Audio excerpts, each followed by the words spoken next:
Najia, un village de femmes.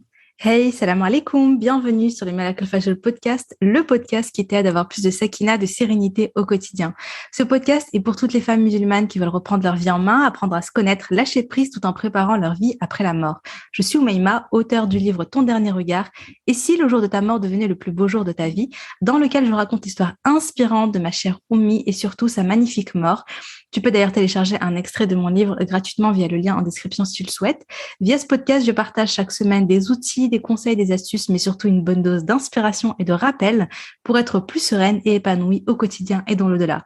J'ai une conviction qui est le fil rouge de tous les épisodes de podcast. Et si le bonheur et la sérénité appartiennent à ceux qui se lèvent pour le fajr, je t'invite à prendre une délicieuse boisson chaude, mets-toi à l'aise et bonne écoute.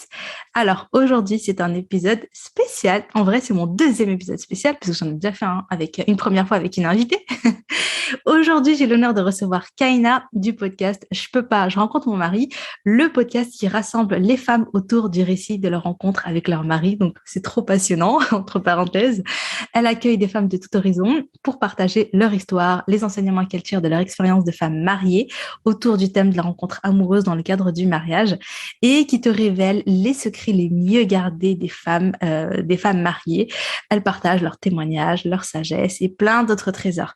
Moi-même, j'ai eu la chance, j'ai eu l'honneur d'être dans son podcast. J'ai partagé l'histoire d'amour de mes parents, l'histoire de leur rencontre, etc. Je t'invite vraiment à écouter l'épisode. Je pense que ça peut te plaire. Et c'est comme ça que j'ai découvert en fait l'univers particulier de Kaina. Elle a été un vrai coup de foudre amical, je dirais ça comme ça. Parce que j'ai fondu devant sa douceur, sa bienveillance, son univers oriental. Moi, quand je pense à Kaina, je pense en vrac à thé à la menthe, secret de femme, mahabba fillah, hammam ou savon noir, soin de beauté, masque au rassoul, cocooning, tradition ancestrale, couple, papotage, rire et plein d'autres belles choses. Aujourd'hui, je suis honorée de la recevoir pour vous faire découvrir son univers et discuter autour d'un thème qui lui tient à cœur et que j'aime trop, le concept du village de femmes. Donc, Kaina, voilà, je t'ai présenté. Bienvenue à toi sur mon podcast Miracle Fajr. Et je suis vraiment, vraiment, vraiment ravie. Donc, voilà, est-ce que ma présentation, ça va? Est-ce que j'ai tout dit? Est-ce que j'ai oublié des choses? Salam alaikum Maïma, merci infiniment pour cette présentation, franchement qui m'honore, machallah, magnifique présentation. Merci beaucoup. Avec plaisir, avec plaisir. Je suis trop heureuse de te retrouver ici. Je suis trop heureuse parce qu'on va parler, je sens que ça va être une petite séance. On n'a pas de thé à la menthe, mais on aurait dû. Il manque juste ça, mais il est avec nous en l'esprit. Voilà. Toi qui m'écoutes, ben, n'hésite pas à te faire ton petit thé. En tout cas, je suis vraiment ravie de te retrouver ici parce que tu m'inspires beaucoup de belles choses. Comme je disais un peu plus tôt, t'es entre le truc. En fait, bon, le cocooning, le self-care, toutes ces notions-là, ben, c'est pas nouveau, on en parle. Mais toi, ce que j'aime trop, c'est le côté un peu, tu vois, le faire mais à la traditionnelle, à l'orientale, comme faisaient les femmes d'avant et je trouve ça hyper j'aime trop en fait, voilà, je sais pas, ça me parle. Machallah. Déjà, merci énormément pour ton invitation. Je suis hyper honorée, je suis hyper heureuse d'être sur ton podcast. Et oui, l'idée, c'est de revoir en fait le mariage sous un nouveau jour, parce qu'aujourd'hui, le mariage, le couple, l'amour, c'est aujourd'hui, à notre époque moderne, c'est beaucoup investi généralement par les love coachs, les thérapeutes et les conférenciers religieux, en fait. Et je trouve que c'est beaucoup d'intellectualisation. Enfin, il y a beaucoup d'intellectualisation dans tout ça. Et l'idée, c'est de revenir à quelque chose de plus simple, de femme à femme, des choses qui existaient autrefois de génération en génération, où les femmes se transmettaient leurs secrets au sujet du mariage, au sujet de la mise en beauté. Et aujourd'hui, c'est des choses, subhanallah, qui sont complètement perdues. La modernité a effacé en fait les espaces de transmission, elle a effacé le lien entre les femmes.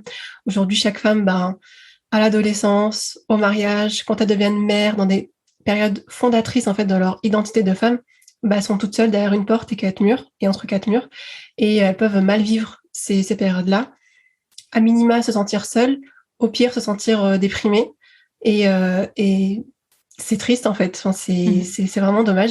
Et c'est ce que j'essaye humblement à mon niveau de recréer, c'est ce village de femmes avec de la transmission, voilà, de manière bienveillante, bien sûr. Je suis pas là, entre guillemets, personne pour dire aux gens quoi faire. J'aime pas trop le mot conseil, mais inspirer, en fait. Voilà. Raconter des histoires. L'être humain, il est naturellement câblé pour être passionné par les histoires, pour être même limite obsédé par les histoires. Le Coran est plein d'histoires. Donc, si Allah subhanahu wa ta'ala lui-même utilise les histoires comme vecteur d'enseignement pour les êtres humains, ben voilà, qu'en est-il alors de nous? On peut aussi inspirer les autres personnes aussi avec des belles histoires de rencontres, des belles histoires de mariage. Parce que bon, les histoires où ça se passe mal, on les entend, hein, on sait qu'elles sont là. Par contre, les belles histoires où ça se passe bien, on les entend pas beaucoup. Donc l'idée, c'est de mettre un peu de la lumière sur ça. Après, dans l'espace de transmission, il y a aussi Mes Sagesses à moi que j'envoie tous les matins. Il y a aussi des ateliers. Enfin voilà, le podcast, c'est un peu le phare de l'espace de transmission et voilà, tout un tas d'autres choses autour, mais c'est vrai que le podcast, c'est mon chouchou dans ma création de contenu. Ouais, j'avoue, moi j'aime trop. Mais moi je suis une fan. De toute façon, moi c'est marrant parce que vraiment ce que tu fais, moi ça me parle beaucoup et je suis un peu comme toi. Tu vois, le côté, le podcast, tu vois, je kiffe. Et aussi le fait que tu écris ces mails tous les jours, ces transmissions, tu les appelles donc les transmissions quotidiennes. Moi, il y a ma petite bulle de sérénité du lundi, tu vois, c'est plus humble, hein, une fois par semaine. Oh, quand même. Non, machallah. Tu t'y tiens depuis plusieurs années quand même. Allah mabarak. Tu t'y tiens quand même depuis plusieurs années. En tout cas, bravo à toi. Franchement, c'est génial. T'as parlé d'espace de transmission. Tu sais que la première fois, enfin, peut-être que pour toi, c'est clair, transmission, ce mot. Moi, la première fois que tu as parlé de transmission, je me suis dit, mais enfin, j'avais pas bien compris de quoi tu voulais parler, tu vois. Espace de transmission, ça m'a pas fait ding dans ma tête, tu vois. C'est après que j'ai compris cet univers-là. Est-ce que tu voudrais expliquer peut-être un peu plus? Bien tu l'as sûr. déjà fait avant, mais... Bien sûr. Bah, la transmission, c'est vrai que c'est un mot... déjà, c'est un mot, alors qu'en vrai, c'est tout un concept. C'est toute une philosophie, en fait. Pas de vie, mais c'est une philosophie. Et, et donc, voilà, c'est tout un concept. C'est un petit mot. Et l'idée, c'est de relier, en fait, la femme à une femme. Donc, une femme mariée qui est expérimentée, qui va transmettre son savoir, son expérience, ses sagesses, le chemin par lequel elle est passée au sujet du couple, du mariage, de l'amour, voilà, à une femme qui est célibataire et qui, elle, aspire au mariage. C'est comme si vraiment comme si on était dans un village et qu'une femme célibataire qui est anxieuse, qui rêve de mariage, mais qui en même temps a des peurs, a des craintes, a des doutes, qui se demande mais c'est quoi la vie d'une femme mariée? Et comment je fais pour rencontrer le bon? Comment je fais pour reconnaître le bon? C'est quoi, comment est-ce que je peux me faire belle pour mon mari? Est-ce qu'il y a des recettes secrètes qui se transmettent de génération en génération pour régaler le mari et les enfants? Enfin, ça peut paraître comme ça un peu bisounours, un peu, mais en vrai, c'est toutes les femmes se posent ces questions-là, tu vois. Et ça, pour moi, c'est pas forcément des questions, enfin, c'est pas forcément des réponses que tu peux trouver auprès, ben voilà, de love coach, de thérapeute, parce que ces personnes-là vont beaucoup être dans du faire. Faire, vont donner des techniques, 5 techniques pour réussir ta rencontre, 3 erreurs à éviter pour ta muqabala. Ça va beaucoup être dans du faire. Mon espace de transmission à moi, il est dans du être. Qu'est-ce que c'est que d'être une femme mariée? Et voilà,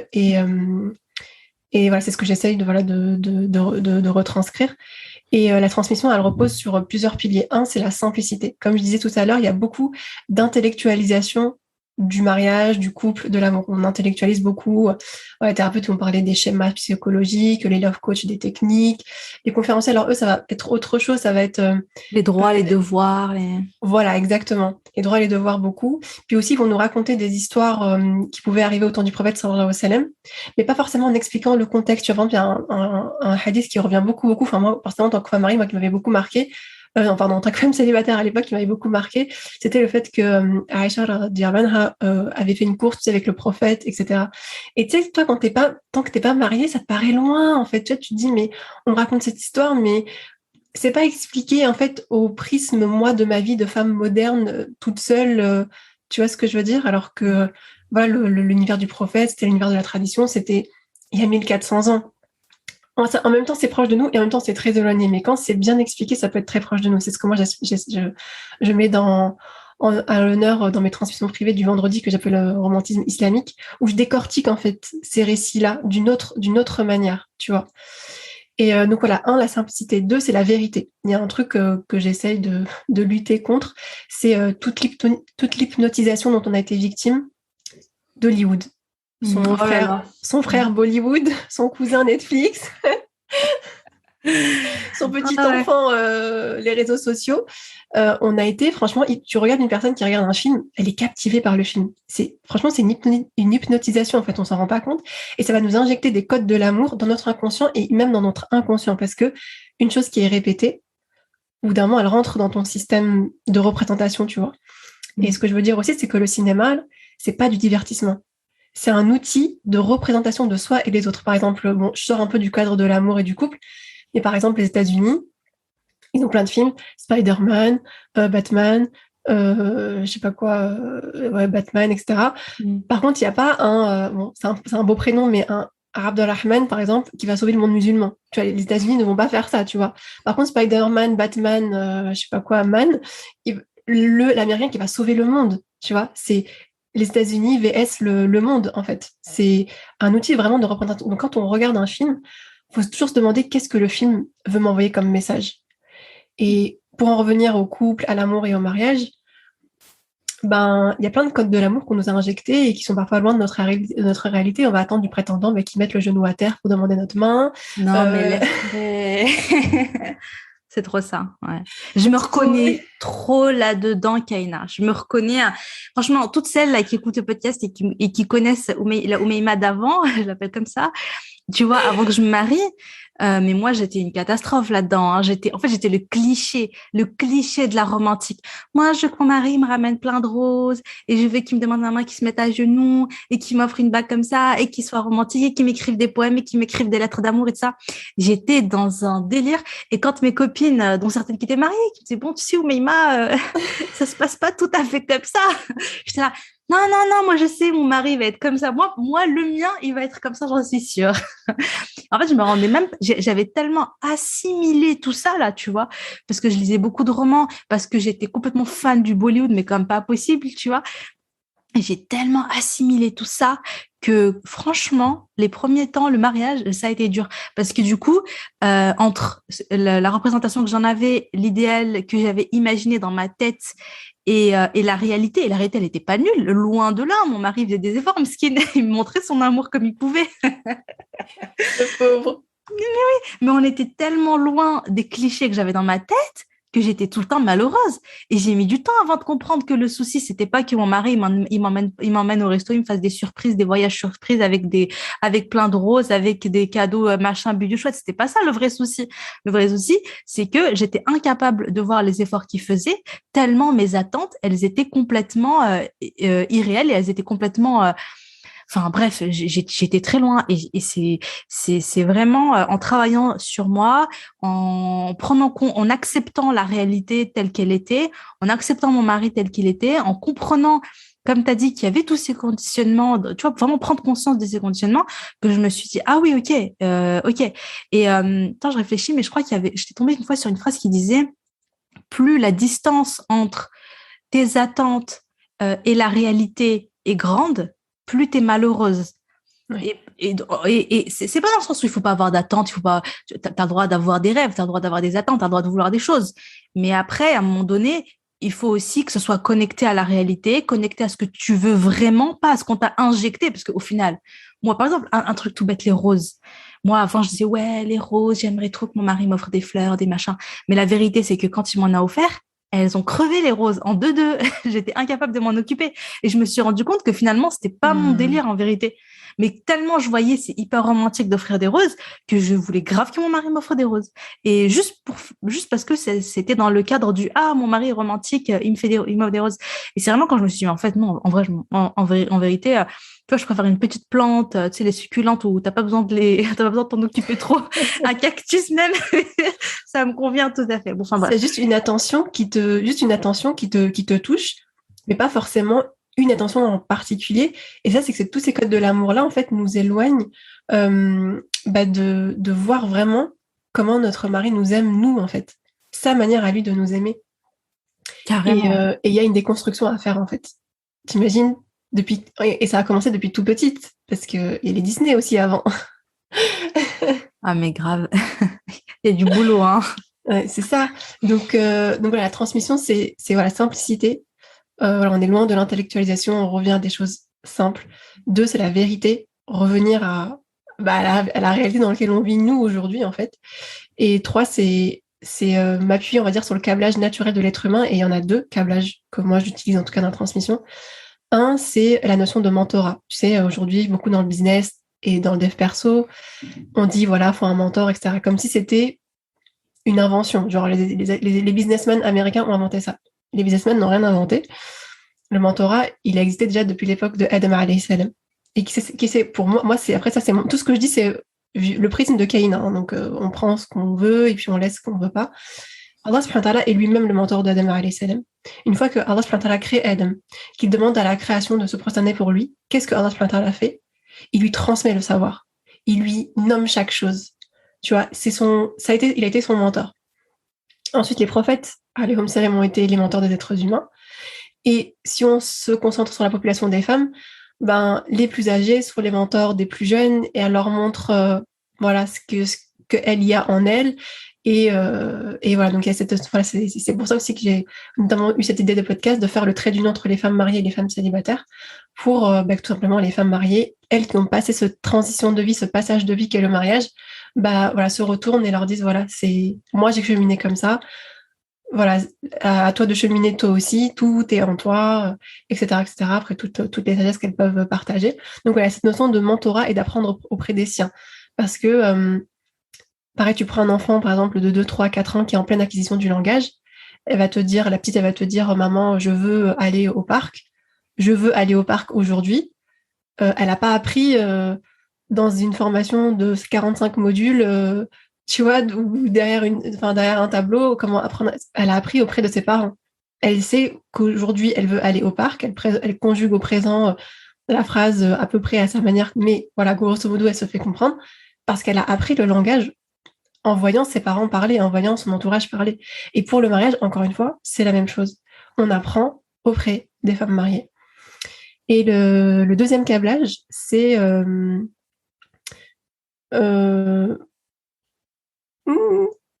c'est tout, c'était ça. C'était donc apprendre auprès des siens et 2 le fait non pardon en fait c'était les histoires. Le deuxième câblage c'est les histoires, le fait d'apprendre des histoires voilà le fait d'apprendre des histoires je bug total. Ouais, non, mais je vois ce que tu veux dire. On aime, de toute façon, comme tu l'as dit, on est conditionné à kiffer les histoires. Moi, j'aime trop les histoires, j'aime partager des histoires, j'aime raconter des histoires. C'est ça.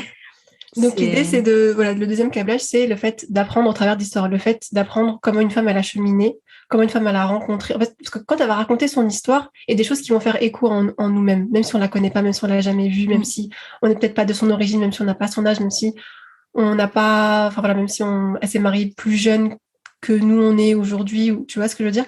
L'histoire va créer une connexion en fait avec la personne, et puis pareil, on va prendre ce qui nous va, on va laisser ce qui nous va pas, on va être inspiré par certaines choses parce que on a traversé la même épreuve, on a eu les mêmes ressentis, et puis il y a des réponses que donnent les femmes que personne d'autre ne peut donner en fait, tout simplement, parce que l'être humain a besoin de se retrouver auprès des siens, tu vois. Oui, carrément. Quand tu as parlé donc de transmission, de partage, de femmes, ça m'a rappelé, avant que je me marie, quand une fois, il y a des copines à ma mère qui s'étaient réunies dans le salon avec ma maman et tout, comme souvent en vérité. Et je me souviens, j'avais pris un petit carnet de notes et je crois que c'était genre quelques semaines avant que je me marie. Et j'étais là en leur demandant des conseils. Je leur disais, mais c'est quoi les meilleurs conseils que vous pouvez me donner pour une bonne vie de couple, pour être une bonne épouse, pour un foyer plein de sérénité, etc. Quels sont les conseils que vous me donnez? Et vraiment, je me rappelle, elles m'ont donné, et là, tu as parlé de simplicité, et en vérité, c'est ça, franchement, elle m'avait donné des conseils très, très simples. Limite, moi, je m'attendais, tu sais, à des secrets de ouf, genre, oui, il faut faire ça, genre. Et en réalité, c'était assez simple, mais tu sentais que, oui, c'est simple, mais c'est plein de sagesse, ça fonctionne, et ça a été, c'est ce qui a fait que, elles sont toujours mariées après 30 ans, voilà, 20 ans, 30 ans, 40 ans de mariage. C'est dommage, j'ai pas gardé forcément les conseils. J'aurais bien aimé les relire là. Faudrait que je refasse ça, faudrait que je les réunisse et que je les recontacte. Mais ouais, non, c'est vrai que c'est des notions qui sont importantes. Moi, ce que j'aime bien en général dans ce que tu racontes, c'est que c'est que tu mets honnêtement, en fait, j'ai l'impression que tu mets des mots sur des choses que moi, j'ai un peu grandi dedans, que j'ai vu ma mère faire ça, parce que tu parles beaucoup de transmission. Et ma mère, la transmission, c'était, tu vois, c'était carrément son truc, dans le sens où, voilà, je parle beaucoup de Darwa, je raconte dans mon livre, hein, je dis que ma mère, la chose la plus, qui lui tenait le plus à cœur, c'était la Darwa, c'était transmettre l'amour d'Allah dans les cœurs de tous ceux qu'elle croisait, c'était transmettre, voilà. Mais c'était aussi partager ces petites choses ces petits secrets, tu vois, de maman, ces petits secrets de femme mariée, etc. Parce que moi, je me rappelle dans les cours notamment les cours du jeudi, elle les faisait chez une jeune femme, jeune mariée, qui, tu vois, bon, bref, depuis qu'elle s'était mariée, grosso modo, elle s'était rapprochée de chez nous, elle s'était éloignée de sa propre maman. Et du coup, donc tous les jeudis, c'était plutôt des jeunes femmes, des jeunes mariées qui se réunissaient là-bas. Et ma mère, elle pouvait partager. À la base, elle se réunissait pour faire du tafsir et tout, tu vois, des sourates. Et souvent, ça partait en conseil de couple, conseil sur l'éducation, conseil sur le mariage, conseil sur voilà. Et puis aussi parfois des recettes. Et tu vois, on était vraiment dans un espace de transmission là pour le coup. Et je sentais que ma mère, elle le faisait en mode, bah, c'est comme mes filles, quoi. Elle me disait, genre, j'ai pas que 3 filles, tu vois, genre moi et mes 2 sœurs. Elle dit, non, mais voilà, Hanan, Fatima, Aïcha, Asma, etc. Elle me dit, mais c'est comme mes filles. Donc, elle les conseillait avec tout son cœur, comme elle m'aurait conseillé moi, tu vois. Et je trouve ça trop beau, d'autant plus qu'aujourd'hui, tu vois, ce qui est dingue, c'est qu'aujourd'hui, j'ai plus ma maman, Allah yarhamha, mais ces femmes-là, que ma mère, elle leur a transmis pas mal de choses, eh bien, aujourd'hui, elles sont là, tu vois, et elles sont là pour m'aider, et elles sont là si j'ai besoin d'aide, si j'ai besoin de conseils, si j'ai besoin de quoi que ce soit. Tu vois, c'est des personnes qui vont, tu vois, qui vont m'aider, qui vont me soutenir, qui vont me redonner les conseils de ma mère, qui vont me repartager des choses. Et puis, voilà, et c'est ce qui est beau, finalement, avec la transmission, le partage de cette générosité, quoi. C'est ça, c'est qu'elle, elle-même, elle était un village de femmes, tu vois. Tu dis, voilà, elle se réunissait chez des personnes. C'est ce qu'elles faisaient, les femmes, autrefois. Autrefois, elles se réunissaient. Parce qu'il y a un truc, moi, qui m'avait interpellée. Tu vois, par exemple, les hommes. Les hommes, tous les vendredis, il y a le Jumu'ah. Tu vois, la religion, elle a instauré ça. Et c'est obligatoire pour un homme musulman d'aller au Jumu'ah. Et je me suis dit, mais subhanallah, pourquoi est-ce que nous, les femmes, on n'a pas un moment à nous, tu vois, où Allah, il dit, ou dans la Sunna, on a un moment que pour nous, entre femmes. Et après, je suis revenue bête en fait, de cette réflexion, parce qu'en fait, dans le quotidien des femmes, la transmission, l'espace de transmission, le fait d'être entre femmes, c'est dans le quotidien. C'est tout le temps, en fait. Tu vas faire un couscous, tu vas préparer des semaines avec ta maman, c'est un espace c'est un moment de transmission. Vous allez toutes les deux au hammam, ça va être un espace de transmission. Donc, autrefois, ces espaces de transmission, ils étaient où? C'était à la fontaine du village, c'était sur les bancs en marbre du hammam, c'était dans la cour de leur immeuble, quand elles rinçaient le linge ou préparaient le repas du soir. Après, si on avance un peu dans l'époque, peut-être c'était chez la coiffeuse, chez l'esthéticienne. C'était des espaces comme ça. Et aujourd'hui, voilà, ils ont disparu, sauf quand il y a des, machallah, voilà, quand il y a des Maman Najia qui existent et qui fédèrent autour d'elles tout un tas de femmes autour de transmission, comme tu dis, de transmission. Et ça, ce que j'aime beaucoup, beaucoup chez ta maman, c'était autant spirituel, donc avec Allah, que pour le monde, mondain, en fait, tu vois. Et ça, c'est très beau. Ouais, ouais. T'as parlé d'un village de femmes. C'est une expression que je trouve jolie, tu vois. Et je me dis, ouais, subhanallah, Oumia, elle se trimballait un village tout le temps. Elle avait tout le temps son petit village autour d'elle. Ouais, t'as parlé de quelque chose de très important. Oumi, voilà, il y avait cette verticalité.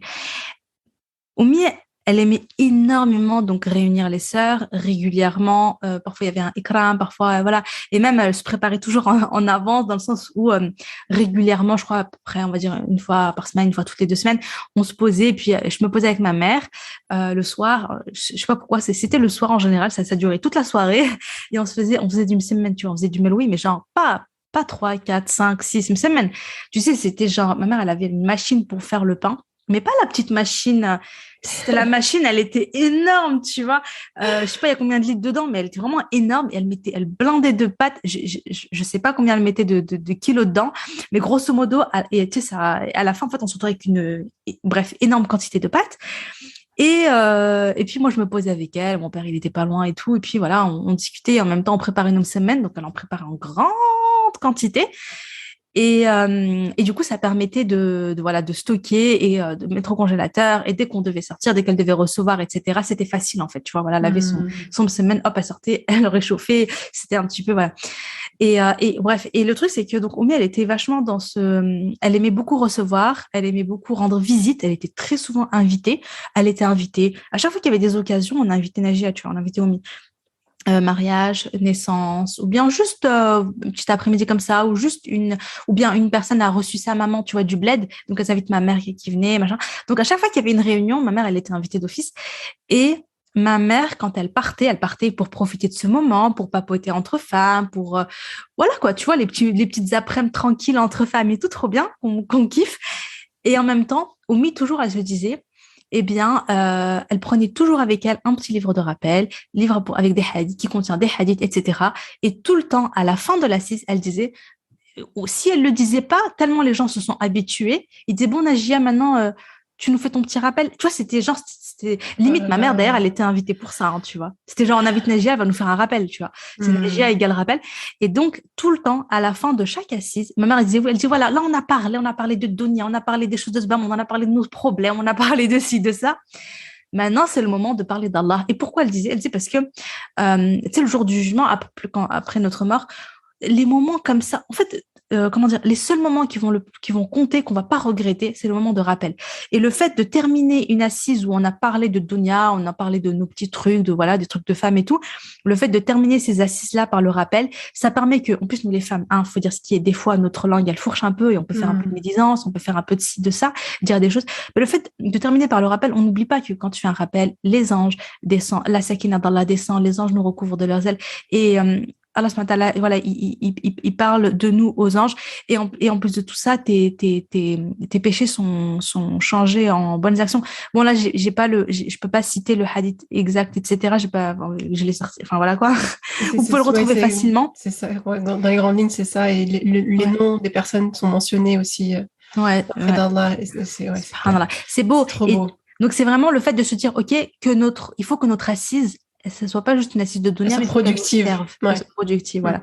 Et Mm. donc, et du coup, ça met de la mahabba fillah, ça met de l'amour fillah. Ça donne encore plus d'intensité à tout ce que tu fais. Si tu partages un écran, tu partages un cadeau avec un sourire, un gâteau, une belle parole, un moment de rigolade, une bonne blague, tout ce que tu veux, et qu'en plus, voilà, tu as fait le rappel, tu as parlé d'Allah, etc. Je trouve que ça rend le moment, ça grave le moment dans le marbre, ça touche encore plus les cœurs. Enfin, je sais pas, ça apporte quelque chose de particulier. Ça apporte de la mahabba fillah, tu vois. Mm. Ça noue des liens très, très, très forts. Ouais. On en avait parlé une fois, tu vois, en off, en dehors de ce podcast. On discutait, on disait, moi, j'aime trop cette notion de transmission. Mais vraiment, toi, en fait, tu m'as fait prendre conscience que ce que j'ai vécu dans ma vie avec ma mère, ben, en fait, c'est ce que je trouvais normal. Si tu m'as fait prendre conscience qu'en fait, c'était beau, tu vois. C'est vraiment quelque chose de particulier. C'était beau. J'ai passé des super moments. Et alhamdoulilah. Et vraiment, ouais. Et donc, je disais au subhanallah par rapport à la transmission, j'aime trop cette notion-là, mais je pense vraiment, vraiment qu'il faut toujours qu'elle soit en parallèle avec le rappel d'Allah et avec cette notion de mahabba fillah, etc. Sinon, ça apporte beaucoup de soucis. Mm. Sinon, je pense que c'est... Toi, machallah, tu m'as fait prendre conscience parce que, pareil, quand on en avait discuté en off, c'est à ce moment-là où j'en ai pris conscience parce que quand je parle de voilà, du concept, de l'idée que moi je me fais des choses, etc., avec la transmission, le village de femmes, je disais toujours, mais avant je parle toujours de avant, tu vois, avant c'était comme ça la tradition, aujourd'hui c'est la modernité, avant c'était voilà, la solidarité, aujourd'hui c'est l'individualisme, tu vois, on est dans cette enfin, on est dans un autre paradigme, voilà, faut vraiment avoir conscience qu'aujourd'hui on est dans un autre paradigme. Et si on n'a pas conscience de ça, ben, on se fait mener par le bout du nez par la société dans laquelle on vit. Et en fait, je disais toujours, avant c'était comme ça, mais c'était pas forcément toujours rose. Tu vois, je dis pas qu'avant c'était mieux, mais j'arrivais pas à mettre le doigt de pourquoi c'était pas mieux avant. C'était pas toujours mieux avant. Et en fait, c'est ça. C'est ce que tu viens de dire. C'est la mahabba filia. Parce que avant, oui, les femmes pouvaient se réunir. Oui, elles pouvaient préparer du couscous, préparer du thé, etc. et faire des réunions, mais ouais, ça pouvait voilà, discuter sur les autres, ça pouvait faire de la médisance, ça pouvait créer des rivalités entre les femmes. C'était pas toujours forcément rose. Pourquoi? Parce qu'il n'y avait pas, comme tu dis, la verticalité avec Allah subhanahu wa ta'ala. C'était pas une assise de femmes ou un cercle de femmes qui avait cette aspiration voilà, De vis-à-vis s'élever d'Allah. ensemble. Voilà, c'est ça. Parce que quand il y a la mahabba fillah, ça, encore une fois, on parlait de code tout à l'heure, ça va instaurer un code entre les femmes qui est de, voilà, de bien se parler, de se respecter, de aimer pour soi ce qu'on veut, enfin, d'aimer pour l'autre ce qu'on veut pour soi, tu vois, etc., etc. Ça va instaurer toute une philosophie, toute une dynamique qui va être totalement différente d'un cercle de femmes déconnectées d'Allah subhanahu wa ta'ala. Mais carrément, carrément. Et ça me rappelle trop, tu vois, après la mort de ma mère, ça m'arrive souvent de croiser ses amis, de croiser les voisines et tout. Et on a une, en fait, qui me disait, elle m'a dit, subhanallah, donc une voisine, elle m'a dit, avant que ta mère, parce que nous, ma mère, elle a emménagé là où on habite, je crois que c'était dans les années 2000, 99-2000. Elle m'a dit, avant ça, on se réunissait entre femmes, tu vois. Elle m'a dit, on se réunissait, mais elle m'a dit, on se réunissait genre, on se voyait au marché, on se voyait des fois chez l'une, chez l'autre, machin. Elle m'a dit, mais c'était un peu, voilà, on parlait, on papotait et tout, mais il y avait quand même un peu de médisance, il y avait un peu de, je surveille l'autre, regarde l'autre ceci, regarde l'autre cela, regarde, on se compare, nanana, pourquoi l'autre là, si. Elle m'a dit, il y avait tout le temps des histoires, tu vois. Et elle m'a dit, subhanallah, elle m'a dit, et puis voilà, quand on se réunit, c'était beaucoup on parlait beaucoup, mais voilà, pas des choses, voilà, pas toujours en bien. Et elle m'a dit, quand ta mère est venue, elle nous a réunis et elle a donné un sens finalement à nos assises. Elle a donné un sens à tout ça. Et on s'est plus réunis juste pour parler de l'une de l'autre, pour parler de ci, ça, pour se comparer, pour dunya, en fait. Elle m'a dit, tout d'un coup, on se réunissait dans l'objectif finalement on se réunit pour Allah. Il y a ce truc de on se réunit pour Allah, on se réunit pour plaire à Allah, on s'entraide pour Allah. Et du coup, ça entraîne tellement de choses positives. Le pardon, la mahabba fillah, c'est tout un sujet. Et d'ailleurs, entre parenthèses, j'ai décidé d'en faire une série de podcasts. Il y aura 2-3 podcasts sur le sujet de la mahabba fillah, envers les autres, Inch'Allah, envers les autres, envers soi-même, etc. Parce que je me suis dit, il y a trop de choses à en dire. Et elle m'a dit oui, elle m'a dit, subhanallah, bah, ça a tout changé. Et aujourd'hui, tu vois, elle est plus là, mais finalement, les sœurs continuent, tu vois. Alors, c'est différent, elles m'ont dit c'est beaucoup moins qu'avant et tout. Mais voilà, elles continuent quand même à se retrouver. Et quand elles se retrouvent, elles essaient de se faire le rappel dans le bien, etc., etc. La mahabba fillah, elle t'élève. C'est ça, je dirais que c'est ça que, voilà. Quand il y a les deux, quand il y a ce côté, comme tu dis, transmission, ce côté partage d'un bon couscous, du bon verre de thé, de ces conseils de femmes mariées, de tout ça dont on a besoin et que j'ai vu chez ma mère et que, franchement, je vais partager encore une anecdote. Je sais pas si j'en parle dans mon livre, j'arrive pas à me rappeler, mais ouais, deux anecdotes autour de ça qui sont vraiment très très belles et qui montrent plein de choses. Je me rappelle donc ma mère, voilà, hein, pour celles qui savent pas, elle a 8 enfants, elle court à droite à gauche, Allah يبارك, 8 enfants rapprochés. Imagine les devoirs, le ménage, la cuisine, enfin voilà, le mari et tout ça. Franchement, c'est juste énorme. Perso, j'en ai 2. Ça y est, je suis overbookée, je suis dépassée. Alors, je suis là, je me plains comme si j'en avais 10, tu vois, j'en ai 2. Laisse tomber. Et Oumi, machin, on avait 8. Et malgré tout, je me rappelle d'une après-midi où Fatima, elle a appelé ma mère, elle a dit, ouais, Khalti, s'il te plaît, tu peux m'apprendre à faire, je crois que c'était ça. Ma mère, elle avait quelques plats qu'elle faisait, franchement, c'était trop, trop bon. Je sais pas si c'était fait ça ou si c'était les cheveux d'ange avec le poulet et tout. En fait, elle avait une méthode à elle de les faire, c'était super bon. Et elle lui a dit, ouais, Khalti Najia, tu peux m'apprendre la recette? Et ma mère, elle lui dit, ouais, viens et tout. Donc, elle vient une après-midi. Et ma mère, en fait, elle cuisine et elle est à côté, elle prend des notes et tout. Ma mère, elle lui montre tout comment faire, machin. Et en même temps, elle papote, etc.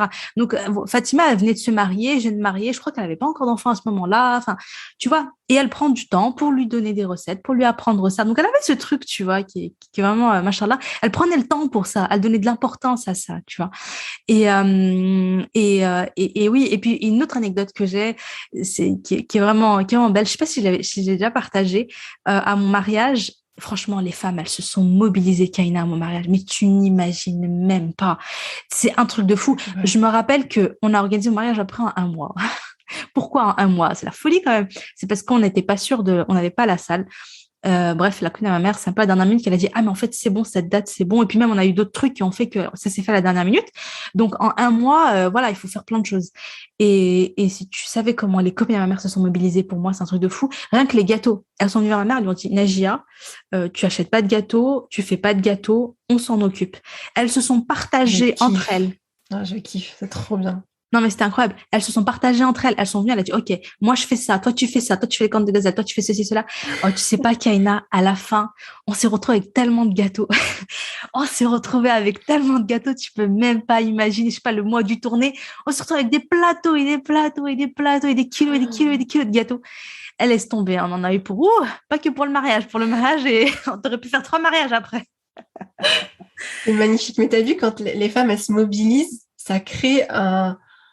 C'est comme plein de petites fourmis qui vont créer quelque chose de grandiose, en fait. Surtout quand, voilà, quand c'est animé par l'amour d'Allah, tu vois, parce qu'il y a un amour pour ta maman et un amour pour toi. Et c'est magnifique. C'est trop beau. Non, mais c'était vraiment très, très beau. Ah non, mais carrément, mais franchement, je pourrais te raconter tellement de choses. Franchement, il y a eu les gâteaux, il y a eu des sœurs qui m'ont dit, voilà, je te prête des robes. Ma fille, elle s'est mariée il y a pas très longtemps. Elle a des robes de mariée. Si tu veux, on peut te les prêter. Non, non, vraiment. C'est Euh, génial. Ouais, non, non, franchement, il y a eu des trucs de fou. Enfin, je veux dire, voilà, il y a, en parlant de ça, j'ai même une autre anecdote qui me revient, qui est assez dingue. Je vais en parler juste après, sinon je vais perdre le fil. Mais autre chose, donc pendant mon mariage, il y a une sœur qui vient et qui me dit, écoute, Oumaïma, je m'occupe de ton épilation et tout ça. Elle est tunisienne. Elle me dit, je te le fais au sucre et tout ça, tu sais, à l'ancienne. Je dis, ah, ok, c'est super gentil et tout.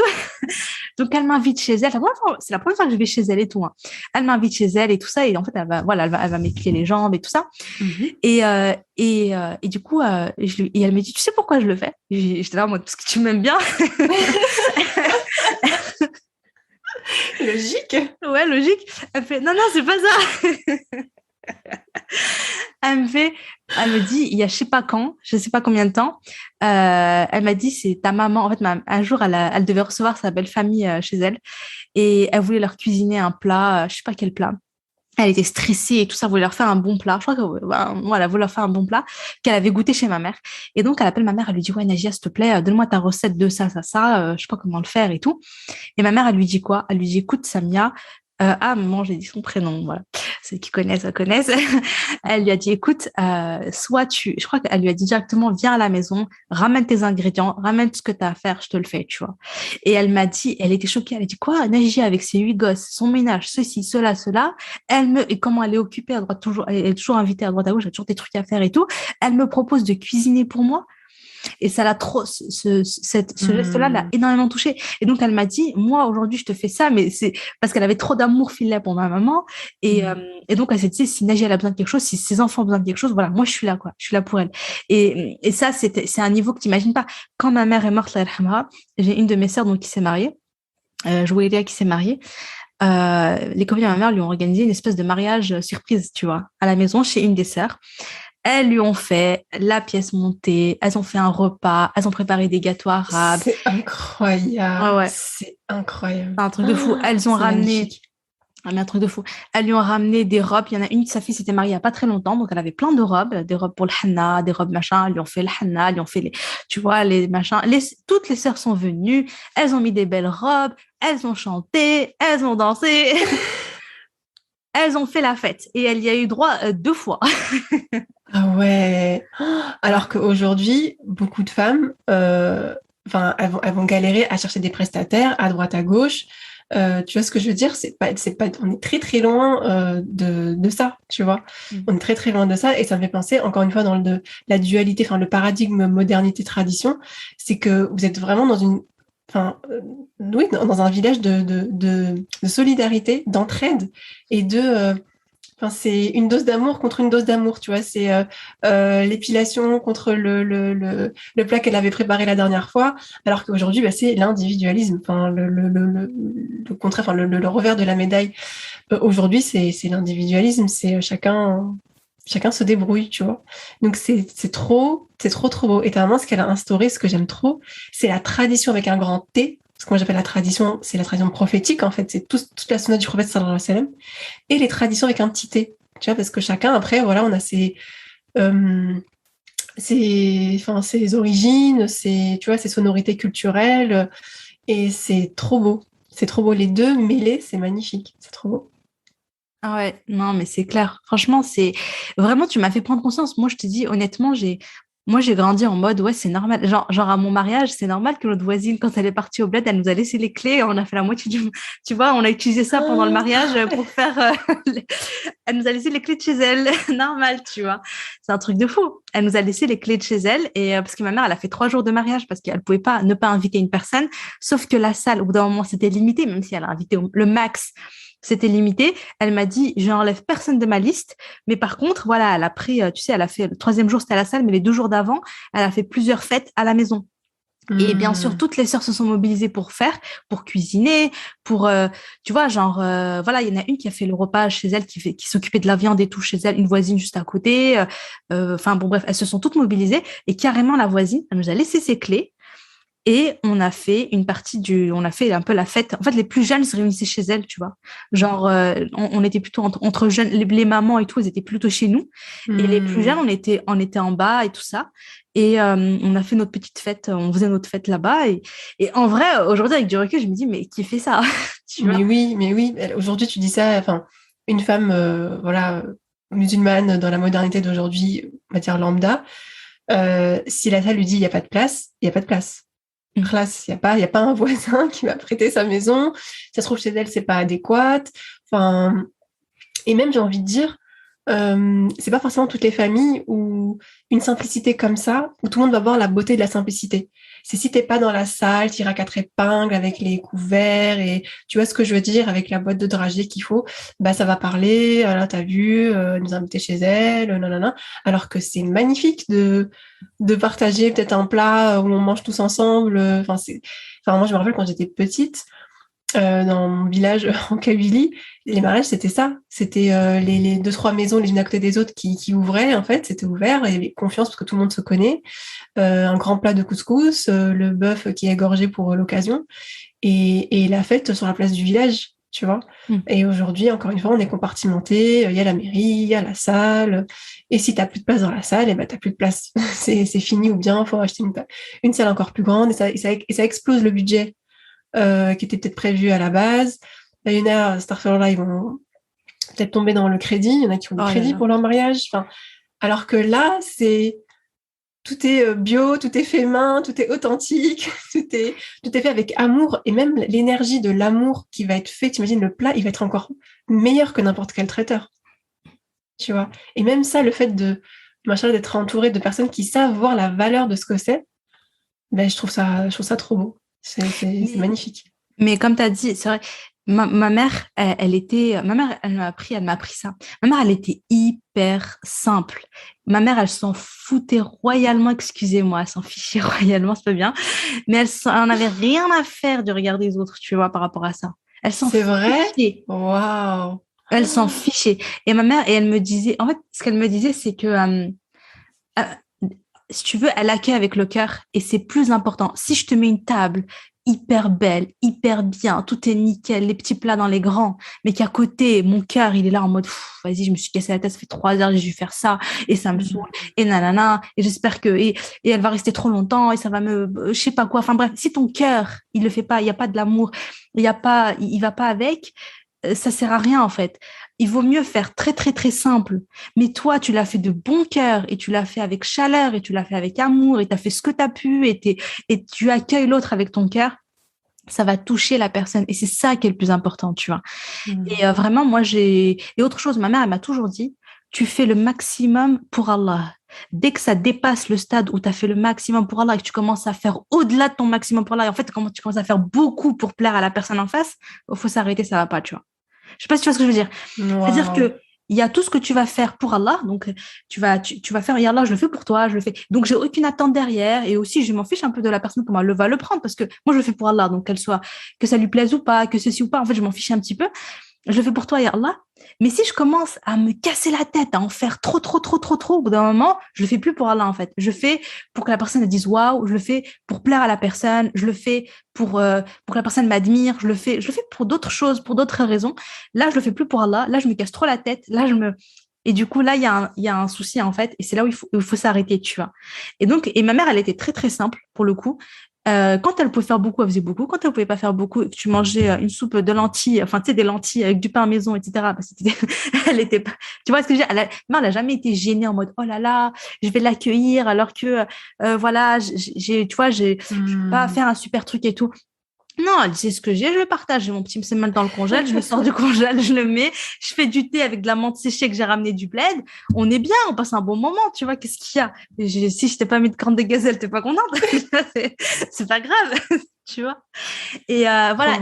Mais je crois que, je pense qu'elle s'est à la fois, d'un côté, elle s'est entourée de personnes comme ça. De l'autre côté, ils réagissent, comment dire, quand tu assumes pleinement qui tu es et que tu es sincère et que tu es simple, les gens, soit ils vont, comment dire, ils vont voir un peu comment toi tu es, ils vont accepter les choses, etc. Sinon, s'ils sont pas contents, c'est la même pour ma mère, elle le captait même pas, je pense, tu vois. Et je pense pas, je pense que les gens, ils sentent quand c'est sincère et vraiment, ça te touche, tu vois. Surtout aujourd'hui, quand une personne t'accueille avec le sourire, avec chaleur et qu'elle te fait rentrer avec chaleur et que t'as l'impression presque, tu fais partie de sa famille et que tout ça, je crois que tu t'en fiches un peu, tu vois, qu'il y a pas de corne de gazelle sur la table, tu vois. Il y a ce truc de vraiment de cœur à cœur. Et Oumi, elle était comme ça. Et pour être tout à fait honnête et transparente, moi, ça m'était déjà arrivé d'être un peu gênée. Parce que moi, je voyais pas, à l'époque, je comprenais pas trop ça. Je me disais, non, mais quand même, je me disais, mais vas-y, Oumi, tu vois, elle pourrait faire, tu pourrais faire plus, tu pourrais faire mieux. Par exemple, une conversation que j'avais eue avec elle une fois, je crois que j'en parle dans mon livre, mais on était parti au marché, je l'accompagnais au marché. Et elle avait acheté plein de petits cadeaux, tu vois, plein de petits trucs, des trucs pas chers, genre des trucs tu sais, des verres de thé, des petits trucs comme ça et tout ça. Et en fait, elle m'a dit, tu sais, ma fille, ma mère, donc comme je disais avant, elle était souvent invitée chez les sœurs. Et elle m'a dit, grosso modo, j'ai deux choix. Soit je dois refuser des invitations, parce que ma mère, elle avait pas beaucoup de moyens et tout, elle pouvait pas se permettre de faire des super cadeaux. Donc, soit je refuse des invitations, j'en accepte que quelques-unes de temps en temps, en fonction de mes moyens, entre guillemets. Et ces deux, trois personnes, je vais leur faire des super cadeaux et tout, des trucs vraiment bien, machin. Mais du coup, je vais être obligée de refuser d'autres personnes où je peux pas leur apporter des super cadeaux. Ou alors, je fais avec mes moyens, je fais une petite attention à chacune, mais vraiment avec mon cœur, tu vois, elle a fait du mieux qu'elle pouvait, elle a fait comme elle pouvait avec beaucoup d'amour, et elle répond présente à chaque personne. Et elle y va, et elle mahabba fillah. Et tu vois, elle était de cette team-là. Et c'est hyper sain, je trouve. C'est hyper sain. Et tu sais, quand ça me fait penser à une chose, c'est que quand tu cherches à satisfaire Allah, c'est beaucoup plus simple que de satisfaire les êtres humains. Si tu cherches à satisfaire Allah, il y a de fortes chances pour que tu satisfais les êtres humains. Et quand tu cherches à satisfaire les autres, il n'y a pas de garantie que tu satisfasses Allah et il n'y a pas de garantie même que tu les satisfais eux, tu vois. Donc, cherche à satisfaire Allah, en fait, et tu as une tranquillité d'esprit et tu as peut-être aussi plus de baraka aussi. Allah met aussi sa baraka dans la chose que tu fais pour l'autre. Et je trouve ça hyper sain, en fait, comme façon de penser. Elle se préserve de trop de radio mentale, de j'ai pas fait assez, nanana. Et même aussi, ça montre qu'elle était reconnaissante de ce que Allah lui avait donné. Tu vois, elle n'était pas dans le trop, j'ai pas assez pour lui donner, j'ai pas assez les moyens pour donner. En fait, elle est reconnaissante, elle a ce qu'elle a, et elle donne, et alhamdoulilah, c'est une magnifique leçon de vie, je trouve. Mais carrément, j'aime trop ce que tu as dit là. Ouais, quand tu cherches à satisfaire Allah, moi, je crois que c'est ça. Tu sais quoi, la plus grande force d'Oumi, c'était ça finalement. Elle était tellement focalisée à plaire à Allah qu'elle cherchait pas forcément à plaire aux autres, mais du coup, les autres, quand tu cherches à plaire à Allah, Rabbi, il met cette satisfaction, ce côté dans les cœurs des autres. En fait, c'est Allah qui s'occupe que les autres, tu leur plais. Tu vois ce que je veux dire? C'est Rabbi qui gère ça, subhanallah. Alors que si tu cherches à plaire aux autres, tu vas faire que courir, qu'essayer, que faire. Et tu vas entendre des paroles et tu vas être déçu et ceci et cela. Et en plus, tu t'en seras même pas occupé de satisfaire Allah. Non, franchement, tu sais, Oumi, elle avait un charisme, elle avait un leadership, elle avait elle avait une personnalité ferme. Elle me parlait souvent de ça, elle me disait, le croyant, il a une personnalité ferme, tu vois. Et en fait, il a presque, je sais pas, cette prestance, ce truc de, voilà, tu vois, cette tranquillité, voilà, il s'affirme, etc. Mais en toute tranquillité, hein. Ma mère, tu vois, c'était en toute sérénité. Et elle me disait, parce qu'il est tellement focalisé à plaire à Allah que, je sais pas comment t'expliquer, mais quand ton souci est sincère de plaire à Allah, d'obtenir l'amour d'Allah, d'obtenir le paradis, de gagner des hasanats, etc., que, je je sais pas, je trouve que tu dégages un truc qui est particulier. Je sais T'as pas un si t'as déjà... objectif, t'as une vision, tu t'y tiens, ça te donne une ligne de conduite, un comportement. Et ouais, c'est ferme tout en étant calme, comme tu dis. C'est vrai, c'est vrai. Ouais, elle avait ce truc. Et du coup, les gens étaient souvent attirés par Oumi, tu vois. Oumi, c'était Parce souvent qu'elle le dégageait centre. une lumière, du coup, elle dégageait une lumière qui attirait les autres. Ouais, mais franchement, c'était, ouais, c'est ça, c'était trop beau. Et même aujourd'hui, moi, il y a des fois, je rencontre certaines amies de ma mère, des personnes, tu les vois, elles sont très simples, elles sont très sobres, mais subhanallah, je sens un truc, c'est ouf, je me sens trop attirée par elles, j'ai trop envie de les écouter. Elles, genre, je sais pas comment expliquer, mais je l'aime filer sans même, tu vois, sans Mm. même avoir T'as envie de passé rester beaucoup de avec cette temps. personne, en fait. T'as envie de rester avec elle. Ouais. Mais grave, grave, franchement, mais Mm. beaucoup.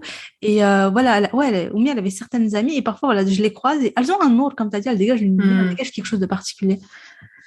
Ouais, mais c'est trop beau, subhanallah. Bon, je sais même pas, à la base, vous savez, les gens qui écoutent le podcast, on a oublié, je crois qu'on est en train d'enregistrer. On est parti, là. On est C'est avec les parti. À la base, on souvenirs, avait un, c'est... ouais, à la base, on avait un petit plan, mais je sais pas si, ouais, je sais même pas où on en est.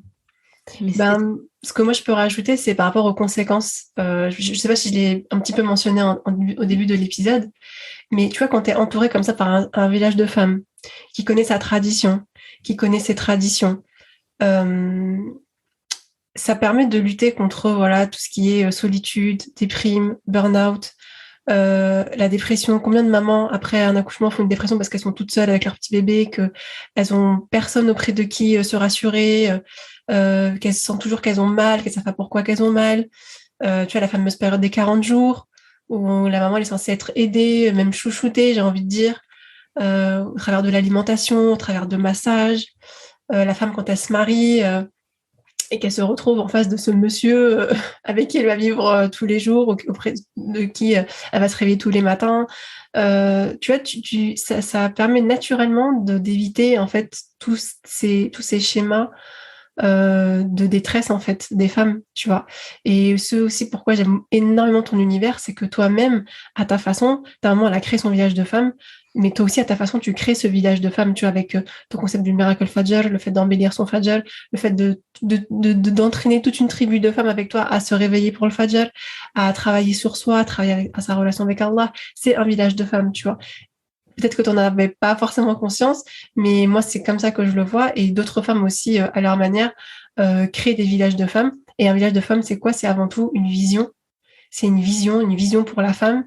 Elle a un point A, voilà, je fais à ma hauteur le moins possible pour l'emmener à un point B là où elle veut aller et d'avoir cette connexion avec Allah. Et, euh, et oui, c'est très, enfin voilà, toute cette solitude, toute cette détresse, elle est très symptomatique, encore une fois, de notre époque moderne, parce que les villages, ils ont été morcelés par des avenues, par des boulevards, par des périphériques. Tu vois, c'est tout ça, ça a été morcelé, ça a esseulé beaucoup, beaucoup les femmes. Et c'est magnifique qu'à notre époque moderne, vraiment, elle ait pu reconstituer quelque chose comme ça. Tu vois, c'est vraiment. Enfin, j'arrive même pas à m'imaginer, tu vois je sais pas, des immeubles, un quartier où elle ait pu connaître tout le monde, où les gens pouvaient l'inviter. J'arrive même pas, en fait, tu vois, moi, je suis sur un palier, mes voisines, bon, elles sont aussi de confession musulmane, mais je les vois jamais, enfin, je les croise quasiment jamais, tu vois. C'est notre vie aujourd'hui, elle est faite pour se croiser, mais pas pour se rencontrer. Et ça laisse beaucoup de femmes de côté, surtout à des périodes fondatrices de leur vie, donc l'adolescence, quand la jeune femme, quand la petite fille se rend compte qu'elle devient une jeune femme, au moment du mariage, au moment de la maternité. Et j'ai même envie de rajouter dans les moments d'épreuve, tu vois, des personnes qui perdent un être cher, qui perdent peut-être un travail, je ne sais pas quel type de preuves autres qui peuvent exister, et chacun est tout seul en fait avec sa souffrance. Donc bien sûr, il y a une dimension individuelle, c'est-à-dire que même dans la religion, la prière par exemple, tu pries toute seule, tu peux prier toute seule. Mais Allah aussi nous invite à prier en jama'a. Et il y a la notion de communauté aussi dans la religion. On est encore une fois, c'est un câblage. On est des individus de communauté et en même temps, on est des individus, bien sûr. Hein. On est seul et on meurt seul et on sera seul le jour du jugement avec nos actions devant Allah subhanahu wa ta'ala. Mais voilà, la notion de communauté qui est de plus en plus effacée aujourd'hui. on aime isoler l'individu. Et une dernière chose, c'est par rapport aux traditions. Encore une fois, la modernité, veut effacer les traditions. D'ailleurs, je sais pas, il y a une loi là qui est passée, je sais plus, il y a une loi qui est passée mince, j'ai plus, mais c'était un député qui avait mis ça je crois, les mariages, le fait de trop montrer les traditions dehors, etc. Enfin, voilà, l'idéal aujourd'hui pour la société moderne, qui est axé sur le consumérisme, le fait d'acheter, c'est qu'il n'y ait plus de Dieu et que l'être humain n'est plus Dieu et n'ait plus de racines, en fait, n'ait plus de tradition. C'est ça, enfin, moi, c'est comme ça que je le vois. Et non, on a une tradition avec un grand T, on a des traditions. Il y en a sont africaines, d'autres maghrébines, d'autres turques, d'autres asiatiques, d'autres sont peut-être des françaises converties, etc. Mais peut-être dans leur région, en Alsace, en je sais pas où, dans le sud, il y a aussi des traditions. Et il faut se reconnecter à ça pour donner du sens aux choses. Et c'est ce que ta maman, machallah, elle faisait. Elle donnait du sens. Tu vois, tu disais, voilà, vous vous réunissiez entre femmes, mais à chaque fois, elle apportait du sens, soit en faisant un petit summon, soit en rappelant Allah, et c'est magnifique. Masha'Allah. Ouais, subhanallah, non, c'est vraiment beau. Et je suis d'accord avec toi, tu vois, sur tout le côté, le fait d'être seul, ça rend les choses beaucoup plus difficiles, t'as moins de soutien, même juste psychologique, tu vois. Rien que ça, déjà, ça joue beaucoup. Tu sais, par rapport à le post-accouchement, alhamdoulilah, j'ai beaucoup de chance parce que bon, moi, quand j'ai accouché la première fois, ma mère était très malade. Quand elle est morte, ma première avait 2 mois et demi. Et là, pour la deuxième, bah, ma maman n'est pas là. Mais subhanallah, alhamdoulilah, j'ai eu ce sentiment, tu vois, de pas être seule, d'être soutenue et tout, à la fois par ma belle famille. Moi, j'ai une belle-mère, je me dis tout le temps, Rabbi m'a fait un cadeau immense parce que, certes, j'ai plus de maman, mais il m'a donné une belle-mère qui est vraiment adorable et qui me considère comme sa fille et que j'aime énormément. Elle a la récompense pour tout ce qu'elle a fait, tout ce qu'elle fait pour moi. Et voilà, bah, par exemple, tu vois, elle me cuisinait les repas tous les jours, tu vois, pendant les premières semaines, hein, je crois. Et même une amie à ma mère, quand elle a vu que j'étais enceinte, elle m'a fait un grand plat de fessa qui a duré plusieurs jours. Et elle me l'a ramené, Mskina. Elle est venue juste pour me ramener ça, elle est repartie. Ça m'avait trop, trop touchée. C'est trop beau. Ouais, subhanallah, du coup, tu te sens, je sais pas, ça met du baume au cœur. Et puis, parlons quand même du colis que tu m'as offert. Oh, c'était pas obligé. Franchement, ça m'a tellement touchée. Non, mais en fait, il y avait trop d'amour. Donc, je vous remets un peu dans le contexte. Donc, après mon accouchement, Kaina, elle m'a envoyé donc un petit colis. Et subhanallah, c'était tellement mignon, les petites choses qu'il y avait dedans. C'était tellement cocon, c'était fait avec tellement d'amour. Et ça se voyait que franchement, c'était un colis de femme à femme pour le coup. Parce que je dirais de maman à maman d'une personne qui est devenue mère et qui sait ce que c'est et qui sait ce que c'est que d'accoucher, tu vois, avec les petites attentions, à la fois dans l'alimentaire, à la fois dans le côté cocooning et tout. Non, c'était trop trop trop mignon. Rabbi Jazik, Kenya, ça m'a trop touchée. Je t'en prie. Ouais, j'essaye enfin voilà, maintenant que alhamdoulilah aussi, je suis devenue maman, dans ce village de femmes que moi je me mets dans ma tête, dans ma tête, je suis dans un village de femmes tout le temps, et j'essaye de faire ma part en fait. Et j'invite toutes les femmes à faire aussi leur part. Et même si vous n'êtes pas encore mariée, que vous savez pas encore ce que c'est que de devenir maman, sincèrement, acheter des habits pour le bébé, parce que généralement, qu'est-ce qu'on va faire? On va acheter des habits et c'est surtout pour le bébé. Donc déjà, la maman, elle est effacée, alors que quand même, elle a assez travaillé pour mettre au monde ce bébé, machallah. Et en plus de ça, c'est un cadeau qui est matériel. Voilà, et si ça se trouve, la maman, elle a déjà prévu les habits pour 1 an, elle va en recevoir d'autres. Soyez un peu original, et en plus qu'être original, c'est être plus dans le juste, selon moi. Encore une fois, c'est selon moi. C'est d'apporter du réconfort à la maman. Et limite, faire des duas pour l'enfant, c'est encore plus important que de lui acheter un body. Et apporter du réconfort à la maman. Donc, un plat, voilà, des chaussettes, des bonnes chaussettes, une bouillotte, vraiment quelque chose qui fait que ça va la réconforter. Une maman, quand elle a accouché, elle a donné tout ce qu'elle pouvait. Déjà, il y a eu les 9 mois, plus le moment de l'accouchement. Elle a besoin de réconfort. de réconfort. Après, chaque maman, ça va être différent. Il y en a, ça va être des paroles, il y en a, ça va être une présence, il y en a, ça va être un bon repas.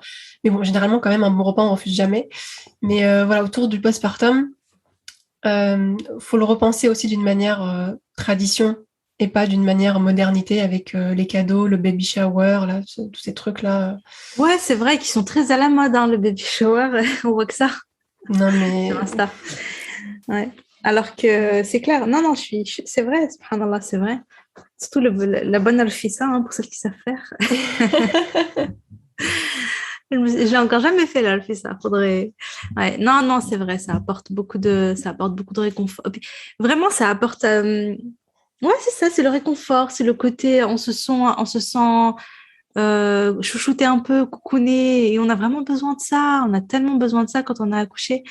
Et tu vois, tu me disais en off qu'aujourd'hui, il y a cette peur un peu de déranger, que tu vois, que tu me racontais, si tu veux partager avec nous l'anecdote, voilà, tu as eu un geste oui, et bah voilà, j'ai une amie qui a accouché, donc on n'habite pas très loin. Et pareil, donc je lui avais fait, comme elle habite à côté, bah, elle, pour le coup, voilà, je lui avais fait quelques plats, etc., pour qu'elle puisse déjà, un, se restaurer, deux, lui éviter de se fatiguer à cuisiner pour sa famille, en fait, pour son mari et pour son petit. Et elle a eu ce réflexe de me dire, mais il faut pas te déranger, il faut pas te déranger. Elle me l'a dit plusieurs fois. Mais en fait, voilà, surtout, déjà de manière générale, quand vous recevez un cadeau, dites juste merci. Et cette notion de déranger, elle est très, encore une fois, pour moi, propre à de nos jours aujourd'hui. Et accueillez pleinement en fait ce que vous recevez. Déjà, en plus, en vérité, quand on regarde bien dans les lignes, c'est pas une personne qui vous donne quelque chose, c'est Allah qui vous donne quelque chose par la cause de cette personne. Donc, faut pleinement accueillir en fait, se dire Alhamdulillah, Allah il m'a pas oublié, cette personne elle m'a fait ça. Et voilà, et d'oublier cette notion de déranger, vous dérangez pas la personne. Au contraire, moi je l'ai fait vraiment de bon cœur. Et j'ai mis mon intention pour Allah subhanahu wa ta'ala, de soulager une maman qui est fatiguée, qui vient d'accoucher, qui est toute seule.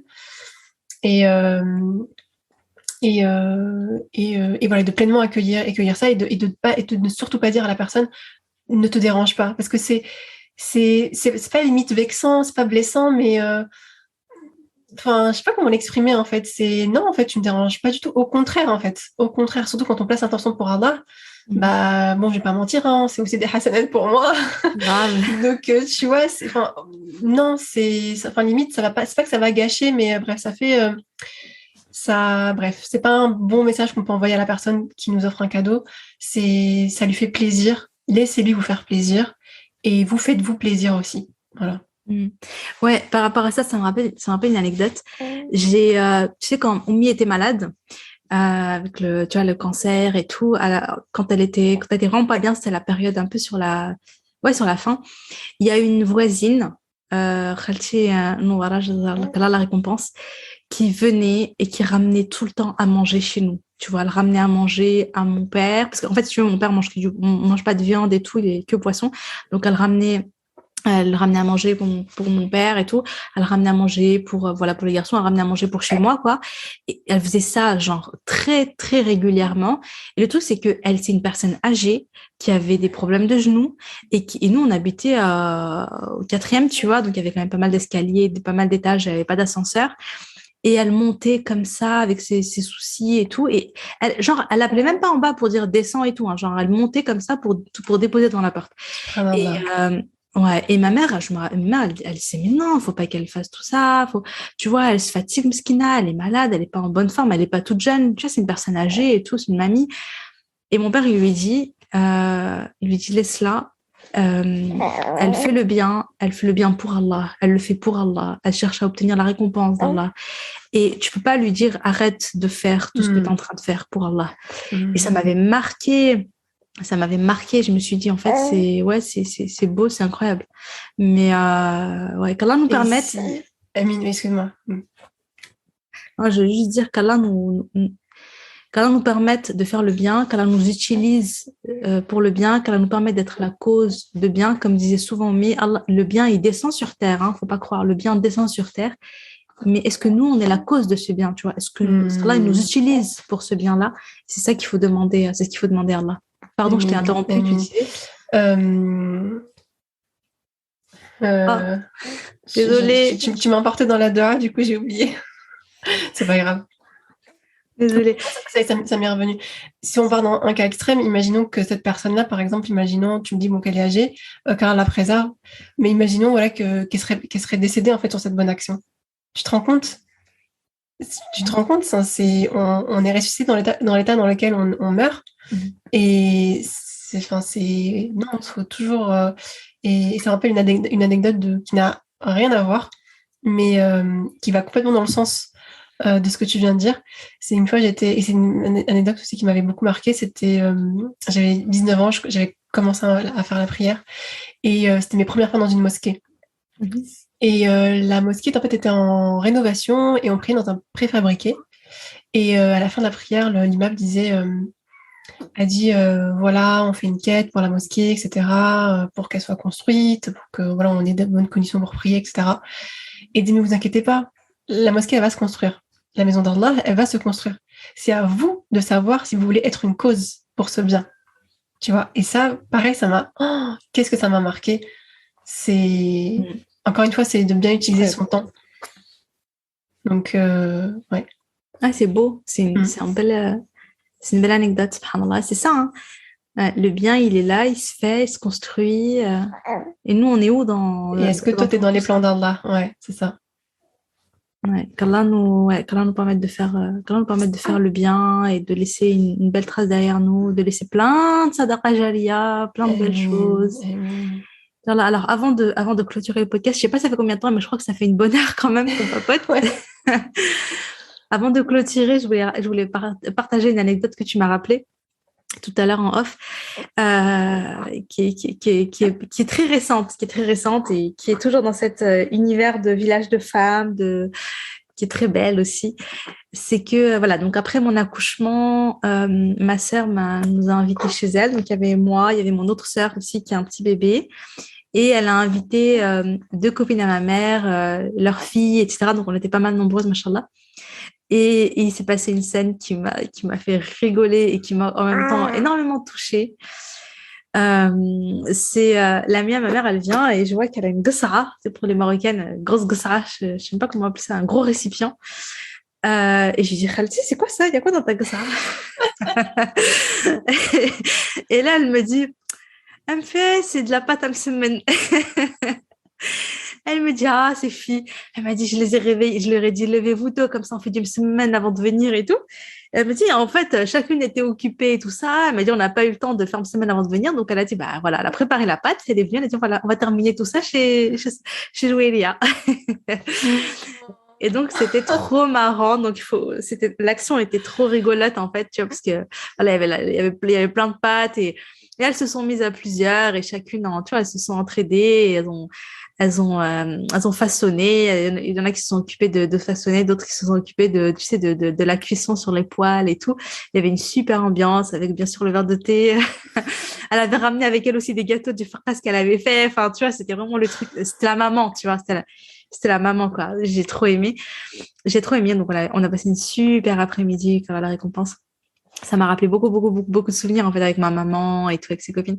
Et on était vraiment dans quelque chose d'hyper généreux, d'hyper simple, d'hyper sincère, ouais, très touchant. Très, très, très touchant. Bah ouais, et dans nos foyers aujourd'hui, tu t'imagines une copine qui débarque chez toi avec sa grande gassara, comme tu dis, et qui va finir tu vois, ça, alors que c'est beau, en fait, c'est simple. Alors qu'aujourd'hui, voilà, c'est les maisons Instagrammables où il n'y a rien qui dépasse, tu vois, avec le filtre qu'il faut. Voilà, la réalité augmentée, quoi. Ouais, c'est clair. On est de plus en plus déconnecté, en fait, désancré de ce qu'on est. Il faut prêter attention à ça, je pense, pour pas trop s'éloigner juste de la richesse, de la simplicité des choses, en fait. Ouais, c'est clair. Non, mais c'est beau. Franchement, c'est beau, hein. Vraiment. Je t'ai dit, j'ai pris conscience de beaucoup de choses en prenant un peu de maturité, en grandissant, en devenant moi-même maman, etc. C'est là où j'ai compris plein de choses chez ma maman. Ouais, je t'ai dit, moi, ouais, il y avait des choses qui me gênaient un petit peu. Je me suis dit, ouais, mais quand même, mais qu'est-ce qu'ils vont dire les gens? J'avais un petit peu ce truc-là. Et c'est après que tu vois, et aujourd'hui, j'ai encore plus d'admiration pour Oumi quand du coup, avec ce recul-là. Et je me dis, mais ouais, elle était vraiment, vraiment inspirante. Et qu'Allah nous réunisse auprès d'elle au paradis. Amin. Tu sais, comme elle disait, tu sais, elle disait quoi? On va Ouais. finir sur ça. Elle me disait, quand elle avait les sœurs, elle disait qu'Allah nous permette de nous réunir au paradis. Même, elle disait sous l'ombre de son trône, parce qu'il y a un hadith là-dessus, tu vois, ceux qui se sont aimés pour Allah, ils se réunissent sous l'ombre de son trône. Et elle disait, comme ça, on se parle, on se dit, ouais, tu te rappelles quand on était sur Terre, on se réunissait, Oh. on faisait nos petits thés, nos petits machins, on papotait, on faisait nos petits, tu vois, nos petits rappels, nos assises, etc., etc. Tu te rappelles comment c'était avant? Et regarde aujourd'hui où on est, tu vois.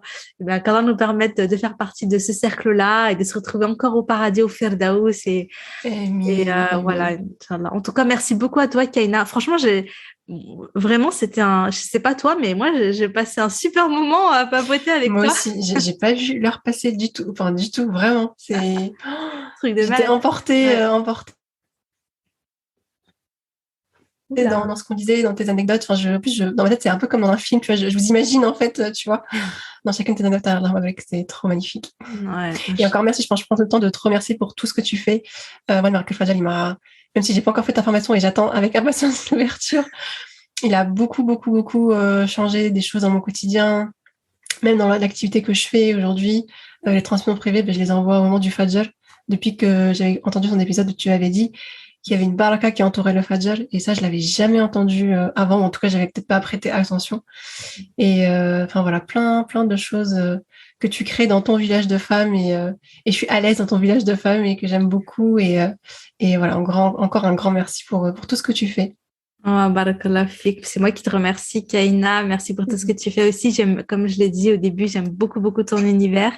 Et d'ailleurs, bah, tu nous partageras, je vous mettrai tous les liens, les filles, en description. Comme ça, Inch'Allah, vous pourrez suivre Kaina, suivre ce qu'elle fait, écouter ses podcasts, recevoir ses transmissions, et qu'elle nous partage un peu ses petits secrets. Inch'Allah, j'aime beaucoup son univers et je vous invite vraiment à découvrir également. De toute façon, vous avez découvert une bonne partie là. Si vous avez aimé ce podcast, allez suivre tout ce qu'elle fait, vous allez kiffer. Et bah voilà, bah, je vous dis les filles, je vous dis à bientôt, Inch'Allah, jeudi prochain et salam alaikum.